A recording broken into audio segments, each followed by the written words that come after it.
Yeah. All right. Actually, Recording in progress. I'll record twice too on my Surface. Then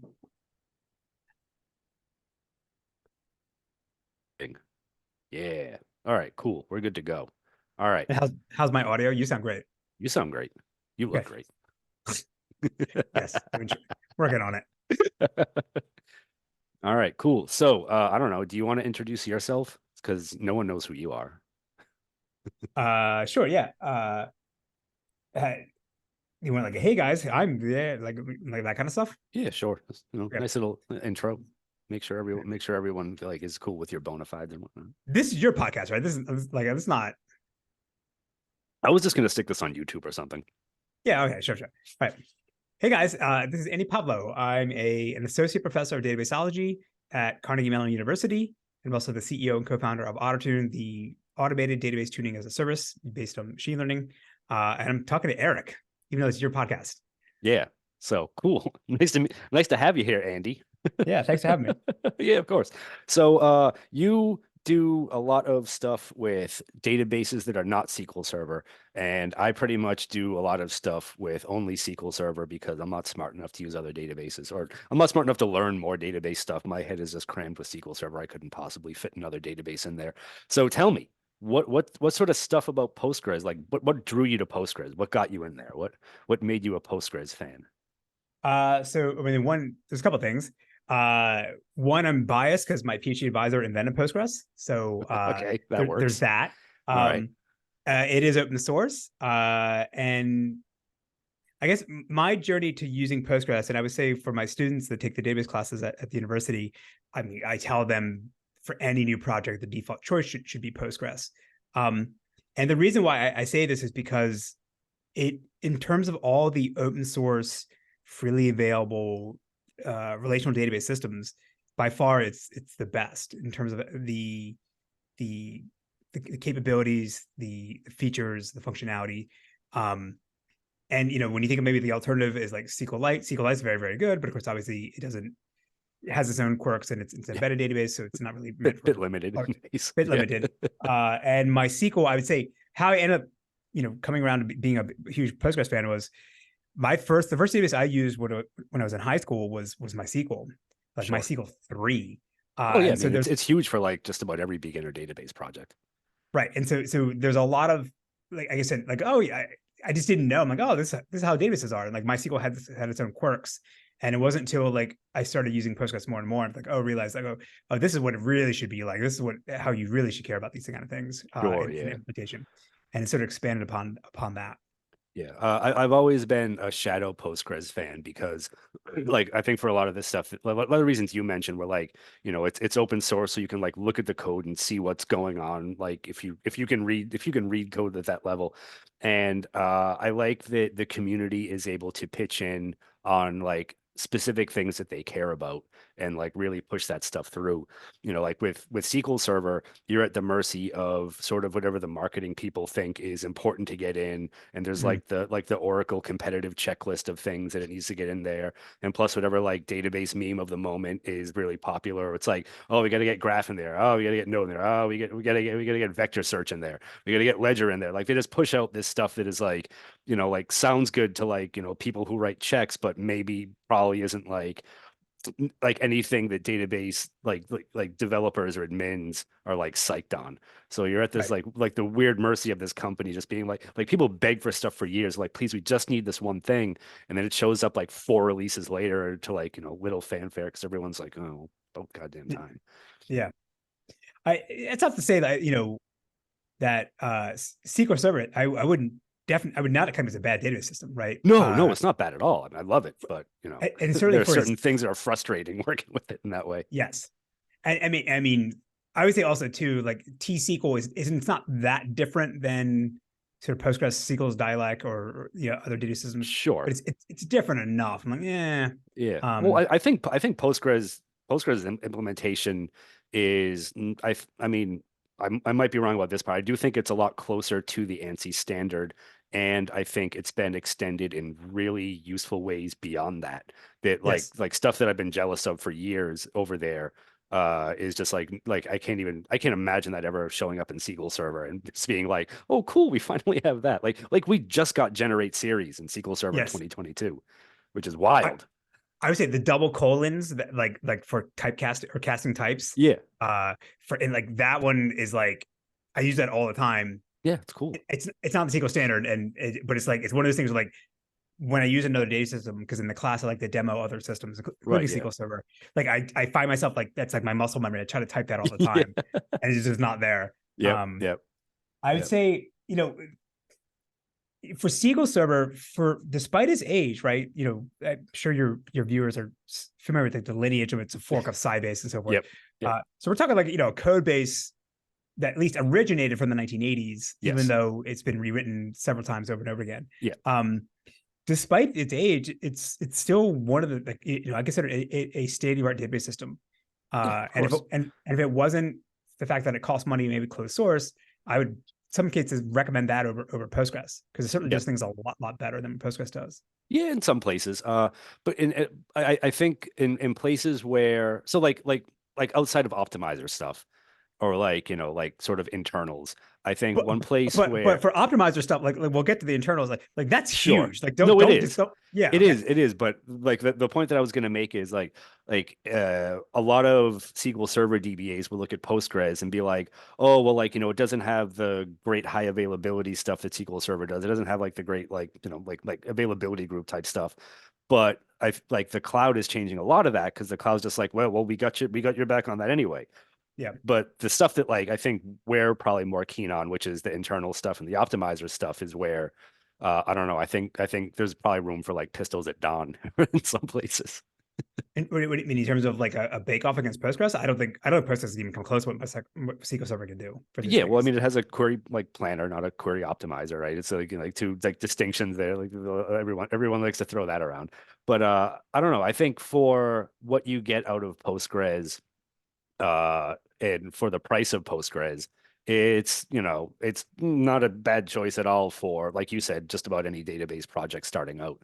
Like Yep. if you hit a real wall with the optimizer and Postgres, like what are you going to do? Like migrate to SQL Server to get a better query plan? That's a tough it's a tough Yeah. swap. Yes. I 100% agree. I mean, the another interesting aspect that I think differentiates Postgres and other database systems, and this is something that we're currently researching back at the university, is its flexibility and extensibility, Yep. and that's very unique. Yep. I was to Postgres, but it's a blessing and a curse too, right? Um, and so the way to think of it is just like how much freedom or how much flexibility you have in Sure. extending the data system through extensions or plugins, whatever you want to call them, in addition to UDFs and UDTs and all that Hmm. stuff. But then there's also like how wild is actually the ecosystem, meaning like there's in the case of Postgres, people are, you're dropping in compiled shared objects like Yep. C code Yeah. into our identity system, and Yeah. no commercial system would even let you do that, at all. So like, yes, Yeah. you extend it, but like there's no guarantee those extensions are not going to break things. Yeah, it's like the Android App Store in like 2008 or 9 or 10 or something like that, where like you could download anything. It was just Yes, like Wild West. or browser extensions, right? And Yeah, then totally. Yeah. yeah, and it's interesting because like other databases like SQLite, their extension ecosystem is a bit much more narrow. Um, for MySQL, as well. Like Redis, these systems actually have a well-defined API of how you extend it, whereas Postgres is like, again, you literally install an extension, you can overwrite functions that are built into Postgres, Yeah. and it's crazy. Yeah. Um, No, I've definitely had a few people talk like so I was at Past Summit, which is like, the big data conference, and there was a much heavier Postgres presence there this year. mhm, Like the local Postgres user group actually had a booth there, and like they all volunteered and showed up and like answered questions. They had sessions and stuff there. But mhm. so I was just talking to a few people about Postgres stuff, and I think one person was talking about like they tried to, sorry, I got some sort of fire emergency going on outside. But the joys of podcasting in New York, right? Yeah, So like they were talking about how, when they first got started with Postgres, they saw like the bright, shiny extensibility stuff, and they just like completely crashed. It wouldn't start back up after trying to like turn on a few things. And like one thing that a lot of people would take for granted with the extensibility aspect is like the interoperability of the extensibility. So like one extension, another extension just really fighting with each other. Yeah, I could talk about that because that's actually what our research is looking into. Uh, Nice. it turns I out didn't that even know that. Wow. yeah. Psychic. So it turns out some extensions, they literally copy paste Postgres source code into the extension, and they make some minor changes to it. And so when you compile the shared object, it overrides the function in the address space of the program. And so then when Postgres normally would call its whatever function, it ends up calling this extension's modified version of it. Right.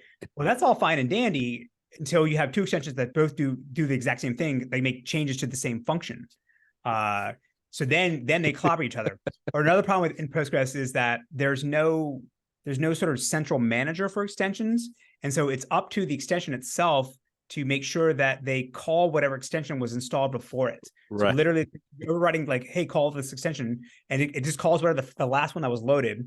And that extension has to call the next one that was loaded before it because it's overriding, it's taking over functions. Right. Oh, so there's some man. extensions that don't actually do that. So you can install extension, install another extension, and then that kills off the first one. And then you don't know because it just silently happens in the program code. It's funny, like that just brings me back to like when I first started using computers, and like you would have to just like copy over driver files and stuff, and like do all sorts of weird stuff. It's just like that level of crazy. Yes. And then this is why also too, like the major cloud vendors for Postgres, so like Amazon, Microsoft, and Google and others, like you can install some extensions, but there's an allow list of which ones you're allowed to install that are vetted by them. And it's usually the ones that are more innocuous that they've already vetted. Sure. But like for other things, custom stuff, you can't run those. Yeah, man. Wow. So like what Postgres extensions are you looking at that like fight with each other, or are you not allowed to say? I mean, this is research, right? We haven't published it yet. Citus was one that was caused That's a the lot of huge problems. one, right? Yeah. Yeah, they make a lot of changes. There's a lot of them that have to do with touching the query optimizer and internal profiling things. So I think there's there's one called I think PG plan hits, because again, SQL Server out of the box has plan hits. Postgres you have to install an extension. That one does some funky stuff, and then there's PG there's a bunch of profiling things that get like from queries run like information about what the data system actually did. Yeah. So like I was reading about one recently that sort of enables like the Postgres version of wait stats in SQL Server. So like you can figure out like what the query like waited on when it ran. Was like, oh, was it disk, was it memory, was it locks, like whatever it was. So like I think like stuff like that is, I mean, crucial if you're gonna like performance tune a database system. Like how do you, like I don't know how anyone would live without that. Like just having worked with SQL Server for so long, and like the first thing I do is like, all right, like what are the overall server weights? I can't imagine like walking into a server and someone being or like like sitting down in like front of a computer to like, figure out like performance on something and not having that to look at like first, just to like get some sense of where things are. Yes. So I think we looked at, it's over like 100 extensions. And I think about 20% of them have problems with like playing nice with others. Wow. There's other things like, Postgres, it's interesting because like this idea of extensibility was the original, so one of the original mantras or the origin story of Postgres. Right. And so they've had UDTs and for a long time, user-defined aggregates, user-defined types. And so when you start installing some of these other UDTs, they install custom indexes. There's an API that Postgres provides where if you want to add a new user-defined type, you have to implement these functions, but some of them are optional. But if you want to use an index with them, you have to implement those. And so some of the UDTs don't actually implement them. So it crashes when you try to load them. That's fun. That's fun. Yeah. I mean, I think it's an interesting story to share, like in the origin of Postgres of when, Stonebreaker was building it at Berkeley. One of the stories he likes to tell is the reason why he had this idea of extensibility of being like baked into the original idea of the system was when they were selling Ingress, the commercial version of Ingress in the early 1980s. They would go to Wall Street and talk to a bunch of these banks that were looking to adopt, bring in a relational database system. Yeah. And I think like the default data type for at the time in Ingress was was based on like the Gregorian calendar, but Yeah. all the banks computed interest based on the Julian Julian calendar. calendar, right? So you had to like override. They Yeah. had no way to easily override and introduce new, Julian calendar types. Yeah. So Yeah. there's things like that. Like, but a lot of the extensions that we see in Postgres, they're based on like observability hooks, like things Right. that weren't really meant for like debugging, really meant for providing new functionality. But over time, it's going to add additional features, and people override a lot of things. Yeah, yeah. So like this, I think the SQL Server version of that was when they introduced CLR programming into it. So you could write stuff in C sharp, and that could be a function that like you add to SQL Server, and just like the amount of like hell on earth stuff I've seen from people doing that poorly, or just like screwing up somewhere in the C sharp. And that ends up just like doing all sorts of weird stuff with like app domains and memory allocation and there's other stuff in SQL Server that it has like no way of just saying like no, shut it down or override it or just like get it out of here. It's like Yeah. someone like programmed that on top, and whatever they did was just god awful. Just like Is bad it stat dumps. sandboxed? Is it Sort sandboxed? of, Like, sort of. So like you have like trusted and untrusted ones, and of course the untrusted ones are like, again, like way more Android App Store early days where like people can do just about anything in those. And it like to the point where like Azure SQL DB like disallows CLR because of the amount of stuff you could reach out and do that is none of yeah, your business. Like you can just go out to like any other database and do any other stuff you want. Like yep, Microsoft had to pull that real quick because it was like, and they were just like, wait a minute. yeah. I think Oracle, when you have, if you want to run these sort of untrusted Yeah. extensions, I think they sandbox you in a separate process. Really? Uh, That's smart. yeah, and Yeah, they have to use I like, don't know. I don't know what SQL OS does for that, to be honest. I've never dug deep enough between into like how CLR interacts with that to tell you. there's no way I can't imagine just let them like trash any address in memory. It'd be terrible. It would crash Well, the whole yeah, system. yeah, Yeah, yeah. but I mean, Postgres again, yeah. Postgres lets you do it. Well, I mean, it's like it's just like handing a teenager the car keys, right? It's like make good decisions. Uh, and it's handing the car keys and then like saying, then like cutting away the seatbelts. Right? There's nothing. There's nothing to prevent you from like just shooting yourself in the foot or crashing the Yeah. car. Well, I mean, not safe for production use, right? Put that in Yeah. the header of every script file. So I mean, long term, what we think we want to do is I suspect so the Postgres, a lot of the extension API that people are using now, that was added in 2006. So it's almost 20 years. Wow. But Postgres really hasn't taken off, and all these extensions have sort of become more popular more recently. Mhm. And so I think that at least on the research side, where we think we want to go is almost like an POSIX API Okay. for what extensions should be for it. And this is not to be for Postgres, this is be for across any database system. Sure. So the idea is that you could maybe then have this well-defined API Mhm. that allows you to do some things that are very common, Mhm. like adding a new index, for example. Mhm. And there's a standard that you could that these database systems could then implement. So now I could take a index data structure that was built maybe for Postgres, but I could plop that into SQL Server or something else if they support this Okay. API. This, in Yeah. the same way you take a C program, and in Right. theory you can run across different Linux and Unixes. Right. Right. And then the next step is to apply more modern practices to actually do better sandboxing. And for this one, we're looking for inspiration from the Linux ePBF project, the Standard Berkeley packet filters. Okay. Wow. I mean, that's way beyond my Okay. my knowledge in there. So it's basically like it's a way to write kernel modules Okay. and run, but not like, again, not C code that you can link in anything they want. There's a verifier pass that makes sure that you can't do certain things. Mhm. Like you can't allocate memory, Right. and it'll reject your program if you try to do that. And then when you actually then run the kernel module, they only let you run for a certain number of instructions before you get kicked out. So that prevents like infinite loops and things. Right. So like you would get sort of you would have like I believe in I don't know how general it is, but like in SQL Server, like a query when it runs, it has a quantum of like Yep. around 4 milliseconds. So you would get that time and then get knocked off so something else Yep. could do work. Yeah. So like That's it. so like you wouldn't be able to just preempt everything for hours. And like, Yes. But yeah. I would All say, right. but it's more than just like, hey, my quantum's up. Yeah. it's like because in the case of SQL OS, it'll go back and keep running your thread after Right. you get Yeah. scheduled again. Yeah. This would be like you're not coming, like you're running way too long, kill you. Like Yeah, so that's funny because what like in Linux they have like if you start to like you're gonna have to help me on this one because yep, SQL Server like will by default use like just all the memory that it can possibly get its grubby little hands on. But yep, Linux has a certain thing where it will like kill stuff like yeah. for when it like gets too close to some memory limit. Yeah, it's called the OAM killer, Yeah. out of memory killer. Yeah, yeah. So And SQL then Server, when they first got to Linux, got bonked by that all the time.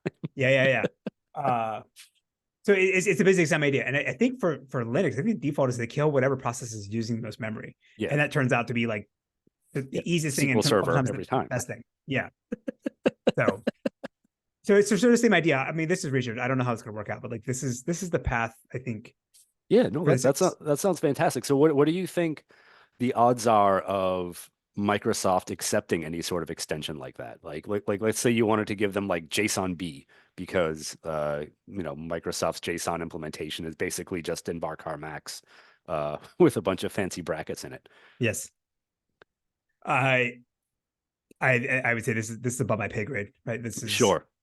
Because you need somebody to champion on the inside, actually, to spend the yeah, engineer. for Yeah. sure, yeah. Because the last sort of probably what we could call it an extension that Microsoft allowed from kind of outside like the official Redmond gates was scalar UDF inlining, Mm, which our Lord and Savior Karthik developed in the university and kind of got stapled on, and that has had a rough path internally, like with like Microsoft needing to go back and add in a lot of limitations and like really limit it to a very like specific set of like scalar UDF like functionality and like query expressions and even like levels of recursion yeah. within the function. So I mean, you would need a grand champion. You would need like DMX to come back and Uh, I was gonna say also too. I mean, Karthik was a Microsoft employee, right? yeah, So like, yeah, absolutely.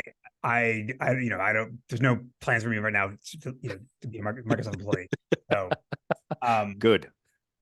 it's I would say this is actually one of the things that I've learned being part of Ottertune, like spinning off the university research as a startup, is that I've been exposed to a lot more things of how like people running databases in the real world, and a lot Yep. of the assumptions or things that we maybe assumed in the research lab didn't actually aren't how things actually work in the real world. And so Yeah, extensions are one of them. They're way more common than I think people in academia pay attention to.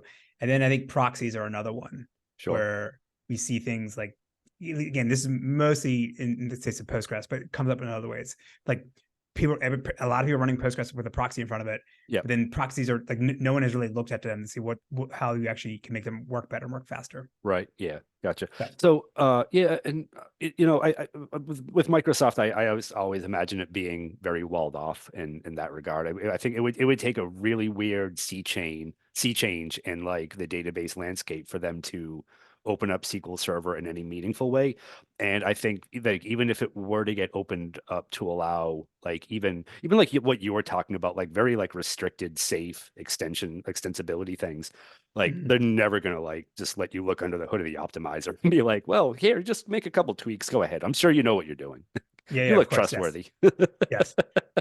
So to be very clear, I think it had to be very restricted API. Like Oh it yeah, wouldn't totally. be Yeah, like all the Postgres stuff you can do. Like I actually don't think it makes sense for a lot of stuff. yeah, sure. Um, So what aside from like the extensibility and the proxy stuff, what are some of the biggest surprises you run into with Ottertune looking at real world databases, stuff away from the polished ivory?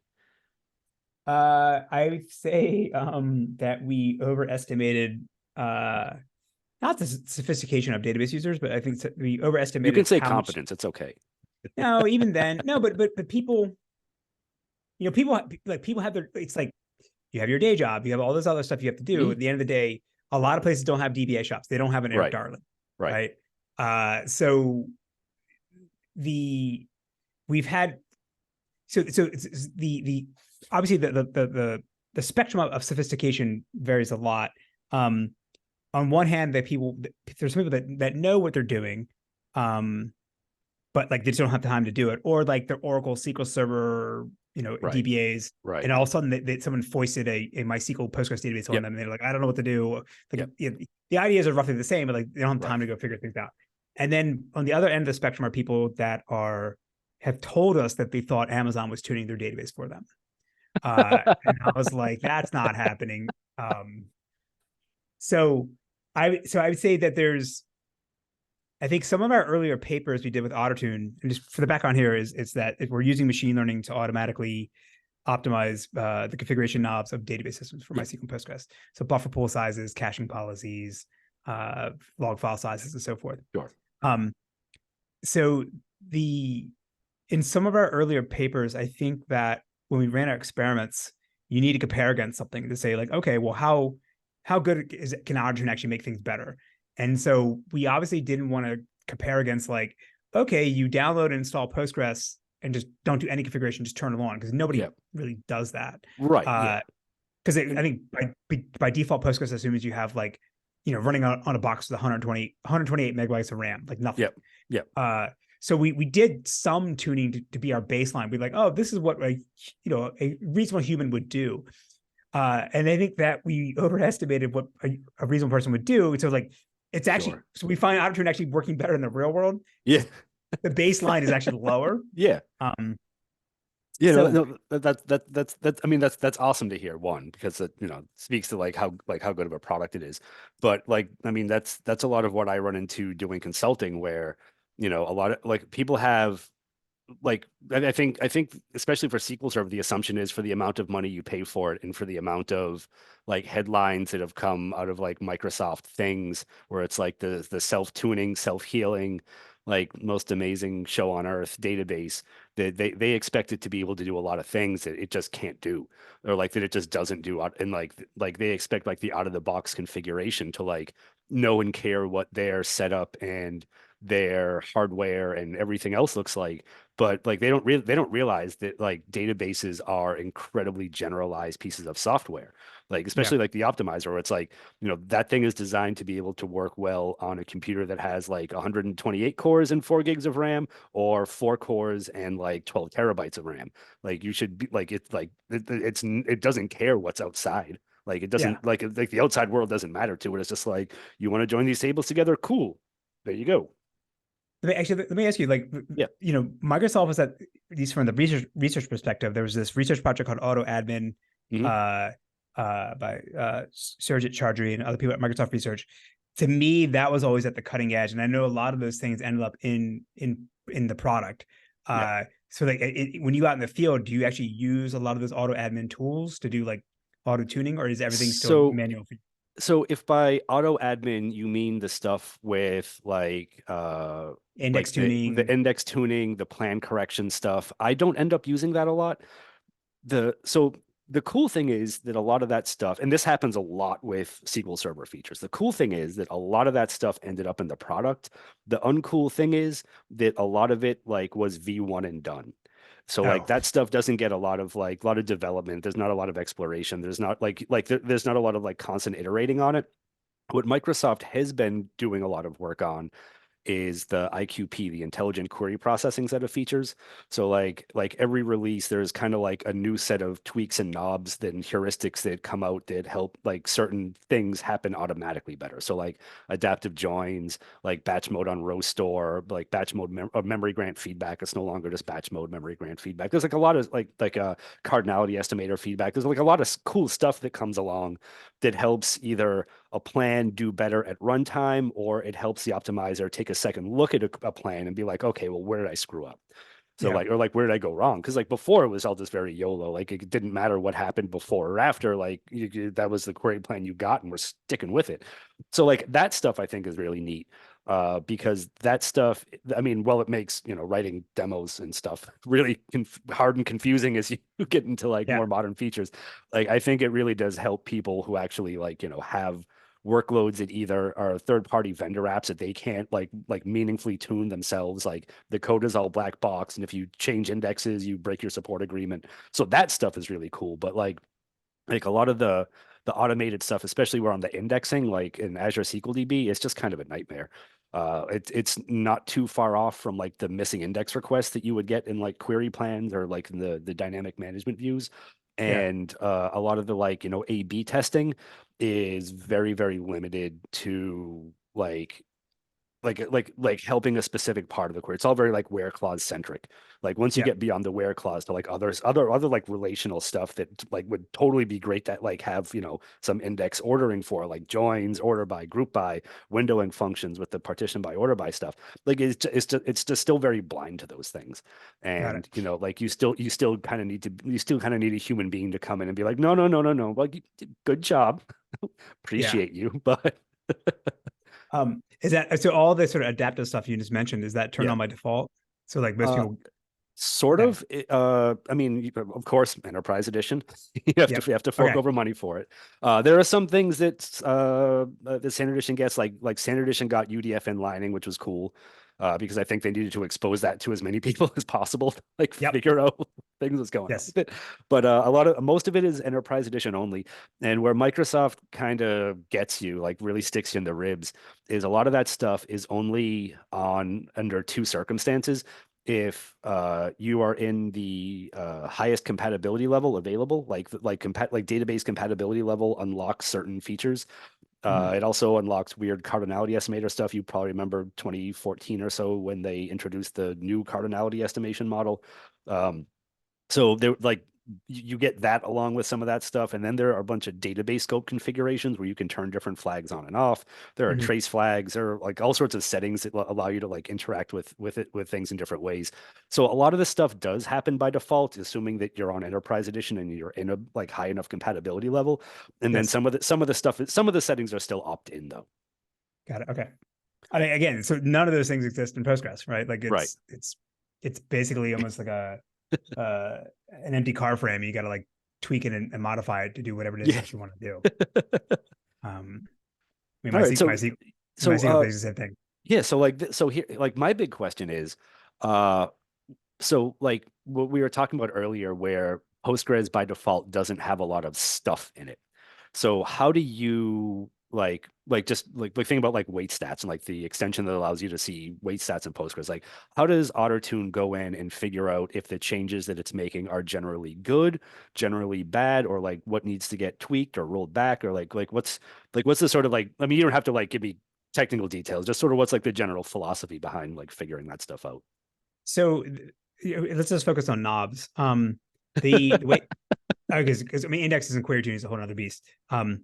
And we have found that although we do some query tuning, we do some index tuning, we have found that people are primarily coming to us for the knob tuning stuff Yeah, because in some ways the performance is a bigger win for performance difference sometimes, and it sure. doesn't require any change to the application code. Right. And people like that. Yeah. So the first step you have to sort of figure out is, okay, what knobs do I actually want to tune? Mhm. And the way we do that is we basically just do a sweep across all possible knobs you can tune. Mhm. I mean, we obviously throw things out where like you wouldn't want to tune like a file name or a port Right. number, like Right. things that if you change, it affects the system Yeah. won't Yeah. keep it You want the run. performance knobs. Yeah. And then there's other knobs too, where we also we disallow the models from tuning them because could affect like safety of data. Like Right. Sure. machine learning learns very quickly that if you turned Yeah. off disk writes, you go faster, right? So it does that every time. Yeah. Um, Just so change all then the tables to non-log. You're fine. yes, yes. We basically do a sweep, and then you do a statistical analysis to measure the influence or the impact of Mhm. how much knobs affect the objective function. So like you're trying to minimize latency, Yep. reduce CPU utilization, whatever you care Yep. about, and you can come up with a ranking. Uh, Okay. and then from that we sort of say, okay, 10 seems to be like the right number. 8 or 10 depends on Mhm. the database system, and that's because beyond those sort of core 10 knobs, like maybe that'll get you 85 80 to 90% of the benefit. Yeah. The remaining knobs beyond that, although there may be maybe a couple dozen more, it really depends on like what the application is. And Right. so there's no like the top 10 knobs you find, that's almost universal for every single workload. Yep. These are the ones you always want to tune, Yep. like buffer pool size, of course. Sure. So then so now you have your list of ranked knobs. There's additional curation we've done to then say, okay, what are the range of possible values? Mhm. And that's tied often to the hardware, right? Yep. Like if you're in a box with 100 gigs of RAM, doesn't make sense to try to tune the buffer pool to 2 TB, right? Right. So Sure. we've curated that. And then the high level way where the algorithm works is your workload runs for a little bit. We collect the internal telemetry of the database system, suck that out, and put that into a repository. And then we train machine learning models that can try to predict how the database systems performance will change according to the objective function, like CPU Sure. or whatever, Right. based on how you start tweaking the knobs. And then you apply the changes, observe a bit more, get a feedback, and then see whether that makes things better or worse. And then eventually the models will converge and say, for your current workload, this is what we think is the best configuration. Sure. So I have two questions follow up on that. The first one is like obviously no database change, like doesn't matter what it is like inherently risk free. How do you sort of manage that risk in the things that you change? Yeah, so this is another one that like a good difference between what we assumed in the university versus what's changed in the real one. Yep. So when we were the university project, and a bunch of people reached out to us and said we want to run Ottertune, which is eventually why we decided to do the startup. We were talking to the they weren't customers, they were I guess collaborators, what do you want to call them? The people that wanted to use Ottertune we were talking to, they had the ability to take snapshots of the database and run it Yep. on spare hardware, or Yep. capture workload traces and run replay. Oh, cool. In the real world, most people cannot do that. Yeah. And especially for Postgres and MySQL, the tooling to do these things, especially workload replay, is Yeah. nowhere near as sophisticated as what exists in commercial enterprise systems like SQL. I mean, SQL SQL Server stuff is not even all that great. Like distributed replay was like just a boat anchor to use. Yeah. So The Oracle one nightmares was with really that. good. The Oracle one's really good. It's called Yeah. like Rapid Application Testing, RAT. Yeah. Yeah. Yeah. Um, Yeah. so because now people can't run on clone hardware, they had to run on production databases. Yeah. And so that's kind of like, it's a hard ask now to say, hey, point this machine learning thing that it's going to figure out in a couple of days, how to make your database better. Yeah. And so we essentially had to put in more guardrails and to make Sure. sure that the algorithm is more conservative, Mm. that we kind of, at least in the very beginning on Amazon databases, we know that the default configuration that someone has that is bad. Yeah. So you don't really need to have the model or the machine learning algorithm do like a random walk trying to feel around its way in the world. Right. You kind of like, you push the model towards like what is going to be, at least in the general direction that'll make things better. Sure. So there's a bunch of That's things really like cool. that Yeah. that we had to do to make sure things work. And then there's other things like people want to only tune the database at certain times of the day. Mhm. We also realized that people would turn on Ottertune at like 9 in the morning, and we start tuning, and that's sort of like the workload is getting the workload is getting more there's more queries showing up. Right. So It's then heating up. it's heating up, Yeah. and then like it drops down as the day ends. Yeah. So we changed our observation windows to actually be 24 hours by default. Okay. So we see Yeah. the day night pattern.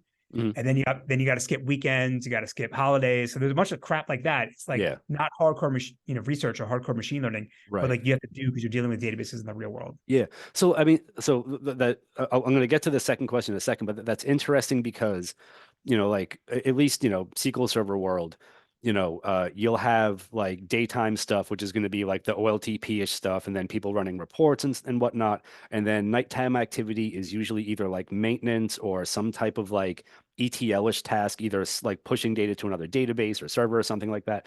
So like does would Ottertune like try to like sort of like ignore some stuff like let's say like it's not going to like try to tune stuff to like make backups faster or to make like some or like try and like how do you focus on query workload patterns like versus like just general sort of stuff that maybe wouldn't be improved. Yeah. So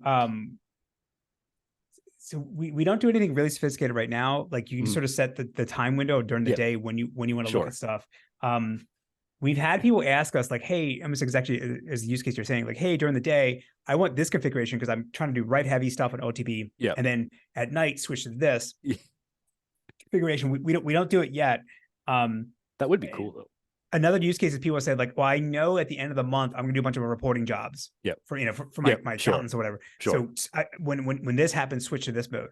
Yeah. Or there's other things too, like we've had customers say, I know that come the holiday season, I'm also going to have a huge flood of traffic, and it's going to look different than what I normally have. Yep. So I want something on a time base, like every November 1st, switch to this config. Yeah, You, yeah, you can start doing more sophisticated things like, hey, if I see a workload pattern that looks like this, then trigger something else. yeah. We just haven't done that yet.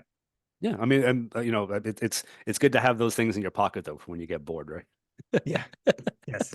So the second question I had is there any sort of like recommendation engine where so like coming back to like me consulting, if like I might look at someone's hardware setup for the size of the data they have and the workload they're trying to run, and I might just be like, sir, this is impossible. Like you Yeah. like I have a laptop sitting next to me that's way better than whatever you're trying to do. Like I could turn all the knobs that you want, but there would never be like you would just never see that 80-90% improvement in things because it's like the hardware just isn't capable. It's also, I mean, in our world too, since we don't, Ottertune can't add indexes. So like if you're just doing nothing but sequential scans, no matter what we tune the knobs, it's not going to make a difference. But Right. to your point, like basically, can we identify whether you're undersized or oversized?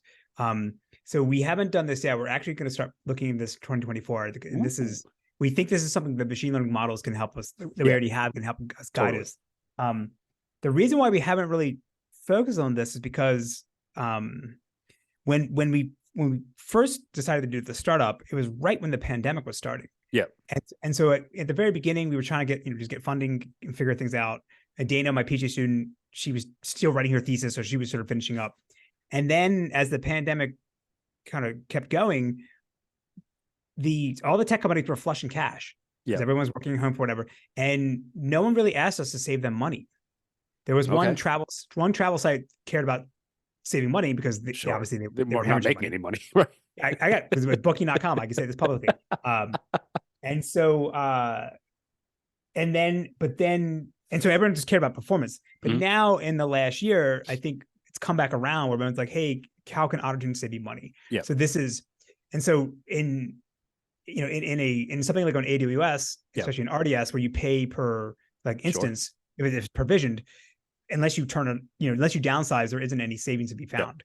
Aurora is a little different because you pay per IOP, and that Hmm. one we can save money. Yeah. But we don't do a good job surfacing that. So that's the plan in 2024. Nice, nice. Yeah, I think, like a big part of especially like cloud database consulting, and I'm sure, where Ottertune is going is like, like the price of your service versus how much money that service can save you by making sure things are tuned in such a way that you like make the best use of the hardware you have, and that hardware can get smaller to save you money long term. There has to be some sort of like you pay for yourself aspect to something But sometimes. that was the problem we had in the like when I was saying when all the tech companies were flushing cash, Yeah, they would say, "Hey, come make my database faster," and we were like, "Okay, great. Here's this machine learning thing. yeah, You gotta set this up. You gotta do this. Give us these yeah, permissions." And then people basically said, like, "Why would I pay you to do that? I'm just gonna jack up my instance size on yeah, RDS and just pay Amazon more money." yep, Right? We saw that a lot. yeah, And because and there's obviously diminishing returns, and certainly Postgres can't scale vertically as well as SQL Server can, but like that we were up against people being lazy and just paying Amazon more money. But sure, it's yeah. the tide is, or the pendulum has swung back the other way now. Yeah, yeah, no, I mean, I find a lot of people who are just like, we kept bumping up the instance size, we kept bumping it up and up and up, and now it's like our cloud bill is like 40 grand a month for this thing, Yep. and like we can't figure out where the end is, like where the end might be in sight for like where our like things are just going to work well with what we have. And no, again, coming back to like people being surprised at what SQL Server will and won't do for you out of the box. Like a lot of them are just like, well, like why doesn't the optimizer make these queries better if if they're all slow? Like why doesn't the optimizer do something different? Why doesn't the optimizer fix this? Like why doesn't it like understand that what it's doing isn't good? And it's just Yep. like, well, you just might not have a good choice. Like the Yep. optimizer is kind of limited by like, how you write the query, the indexes you have, like a lot of things. And like, of course, like the optimizer can't give you like wrong results. Well, I mean, it can, but it generally doesn't. But Do so most like, of your do most of your customers, are they running on-prem or like self-hosted SQL Server in the cloud, or like the SQL Server as a service from yeah, Azure? so I mean, it's definitely been shifting. I work with a lot of people who still use either a self-hosted VM or a cloud VM. the Microsoft offerings like managed instance and Azure SQL DB, like there's a little bit of that, but it's a much smaller percentage than I Okay. think like the sort of more than like the VM workload. Like might be a VM in a cloud somewhere, but like Yeah. the like managed stuff is a little bit more rare than even like I'm sort of surprised by how rare it is because you read about how many people are using it and all this other stuff, and like it's still the same product with the same problems and the same issues and whatnot.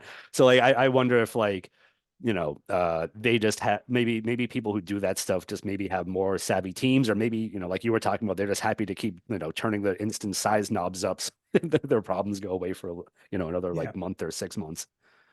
And also, like, if someone's paying for SQL Server, I mean, SQL Server is not cheap, right? So, like, No, you're already, $7,000 a core enterprise. right. So you're already paying for it. I'm Yeah. surprised. I mean, I guess going to the managed versions, there's some tax on top of that even Yeah. further. Yeah. Yeah.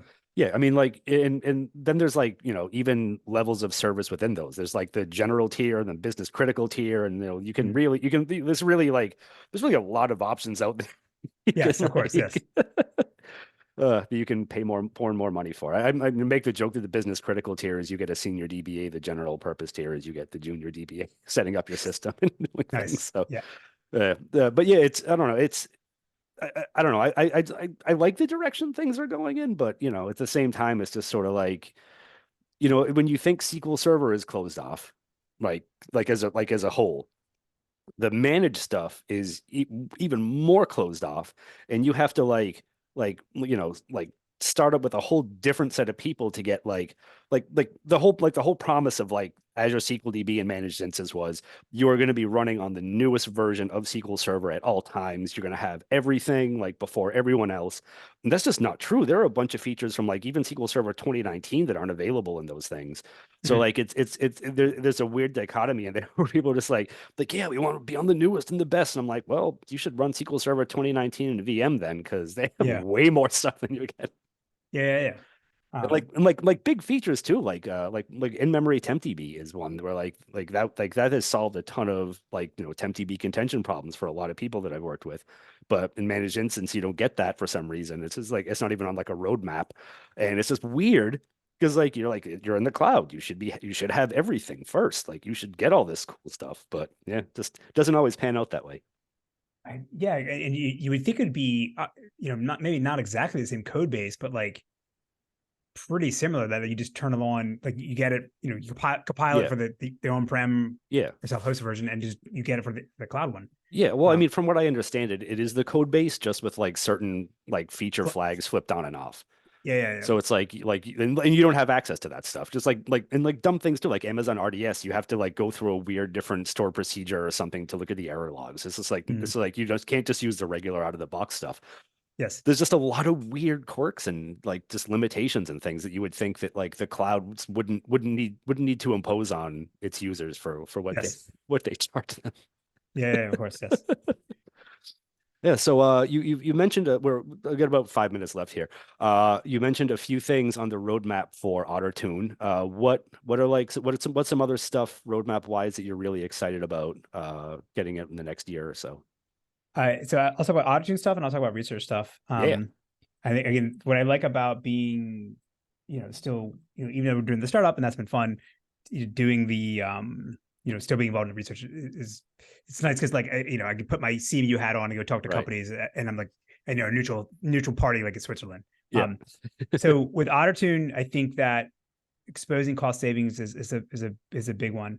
Um, I think we need to do a better job also of not hand yeah, but I guess hand holding, but managing expectations and explaining to people in Ottertune, like, okay, we're going to tune you're turning on Ottertune on, we're going to watch your database for this amount of time, and mm, in the next config will come in this amount of time. yeah, And sort of, and then give some kind of signal to them of like, okay, like we this is the best it's going to, we think we yeah, can do for the yeah, current time. yeah, Which is not easy to do, but like, just it's some kind of, it doesn't need to be precise. So some kind of hint to say like, hey, you're 95% of the way there. yeah, Let's keep going. But like, this is probably managed expectations, because we found that like people, they'll get like maybe the full benefit or the 80% of the benefit Yeah. of improving things within 2 weeks. But then after that, like made me think, oh, I thought I was going to get another 80% reduction after that. But no, you're like,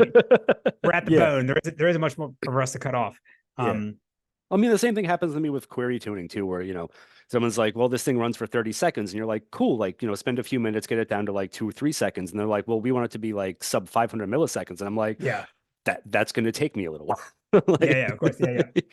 And then we haven't exposed this yet, but I think there's a lot of fun stuff we can start doing about doing schema recommendations. Okay. That's cool. Like, it could be sort of simple things like normalize, denormalize, use EAV. I don't know. I don't want to go that far. No, honestly, there's like stupid shit. Like, like we've seen cases where they'll name the column like UUID, and then the type is like varchar. Yeah. Whereas okay.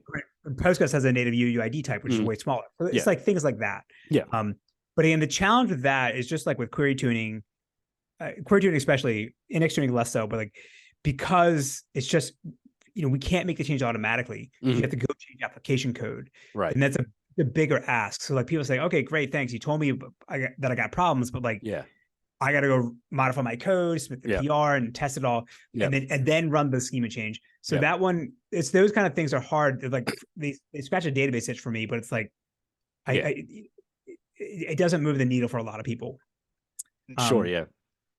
So on the university side, this is very, very, very, very preliminary, but we're thinking about building a new sort of experimental system at the university. And this is because at Carnegie Mellon, we actually hired another database professor, Jignesh Patel. We poached him from Wisconsin. And this is good for you. Yeah, it was not easy, but I can't talk about it on this call. Because he had tenure at Wisconsin. We had to transfer tenure to CEO. So like, you got all the stars have to align to make that happen. Yeah, for sure. So, but he, Jignesh is like me. He likes building database systems. So this is something that like, we've been talking about, what we might build. And this would be my third or fourth system that I help, work on. And so there's a bunch of mistakes I've learned from over the years, a bunch of things that mistakes he's learned. We're probably going to write it in Rust. Okay, nice. Just because when our previous systems were in C++, and one of the problems we face in academia is we have this revolving cast of students who like, work on it for a bit, come and go. And so like Rust doesn't solve all the problems, but it solves like at least the memory management piece. And for new students coming along, they're less likely to break stuff. Well, I know a hell of a Rust developer if you're in the market. I'm not in the market unless they're a student, right? I can't afford it. Oh, okay. So never mind. So the one thing I'm actually really interested in, and I want to spend most of my time on, and I would admit it's the thing I know the least about in databases is the query optimizer. Okay. And so the SQL Server is probably the second best query optimizer in the world. All right. Who's number one? Umbra at Munich. Okay.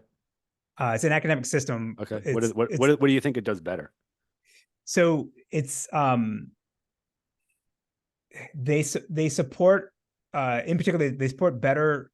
They can unnest any subquery and convert it to joins. Okay. There's a paper. This is from Thomas Norman's research group at TU Munich. There's a research paper that where they show here's a general framework to convert any nested query into a join. Okay. SQL Server is probably the second best, but they have a bunch of papers of how they do it. But it's a lot of it's like handling corner cases, and it doesn't handle everything. Right. So we actually have a paper coming out in Cider in actually next month where we show that if you want to inline UDFs, which we don't have the way to do this in Freud and the Freud way in other systems. So there's another technique where you convert basically UDFs into a bunch of lateral joins with subqueries. And Oracle chokes on them. Postgres dies on them. SQL Server probably does the next best, but then DuckDB does really well on it. But because my students submitted the patch to DuckDB that follows the way the Munich guys did it. So that's awesome. But anyway, the point is so I know the least about query optimizers. I might be setting myself up for a disaster because like as I said, I revolving cast of students, so I maybe Yep. get them for 2 years, and Right. no students coming in with any query optimizer experience. So like, Right. how am I actually Right. going to build this thing? So, Yeah, that but that seems like one of those things that like you have to be deeply embedded in for like, 10, 20 more years before like, yeah, the world starts making sense. and right now there's no standalone optimizer or service other than Calcite, other than Orca, Hmm. and Calcite's pretty good, but like it doesn't handle everything. Yeah. Uh, and so I think the other thing how we want to design the system is going back to what you said about adaptability.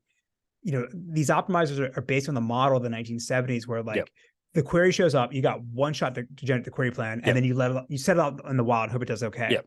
Whereas I really think it should be this iterative process, and actually while the query is running, you're getting feedback about what decisions you made, and can Yep. decide whether you want to re-optimize or Yep. replan things. Yeah, I mean, Microsoft's even a victim of that as well. Like their query optimizer is like still assumes that you're on like spinning rotational storage, and like it costs random I/O incredibly high compared to sequential I/O. So there's even a lot of stuff in there where I'm just like, how can you Yeah. like how can you like no one is using that anymore. Like everything is SSDs and flash and RAM. Like no one is sitting there on the kind of rotational storage that you're anticipating them having. So Yes. like, and like I get that there are like even limitations with that stuff if you're on a SAN, like maybe the bandwidth is crappy or something like that. But like this like just understanding that random IO is not the enemy anymore would be a great step.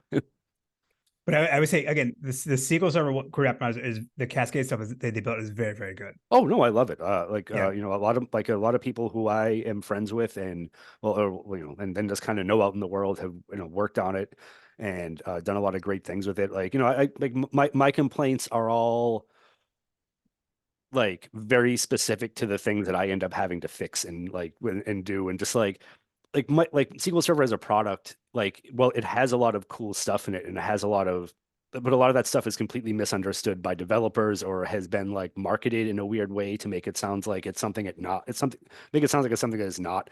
And so like, there's just like so many landmines in the Yeah. system that like people step on and they're like, but why isn't that better? Why aren't these two like types of temporary objects comparable? Like, why Yes. do I have to care about this and not that? Why don't local variables get me the same cardinality estimate as this? Like that's just like the stuff that people constantly step in, and there's no like guidance or warnings or anything that stuff. Yeah. And Yeah. it's really funny to watch. And people like it's like the same call every time where people just like head down. Like it doesn't do that. Like, nope. Yeah. No, no, no, you're screwed. All right. You have to get a young child from preschool, so I'm gonna Yes. let you go and do that. Thank you very much for joining me. It's a pleasure. Well, I'd say as always, except this is the first time. So hopefully next time I'll get to say it's a pleasure as always. Yeah. We should try to do this in person at some point. So, Yeah, absolutely. That'd be yeah. great.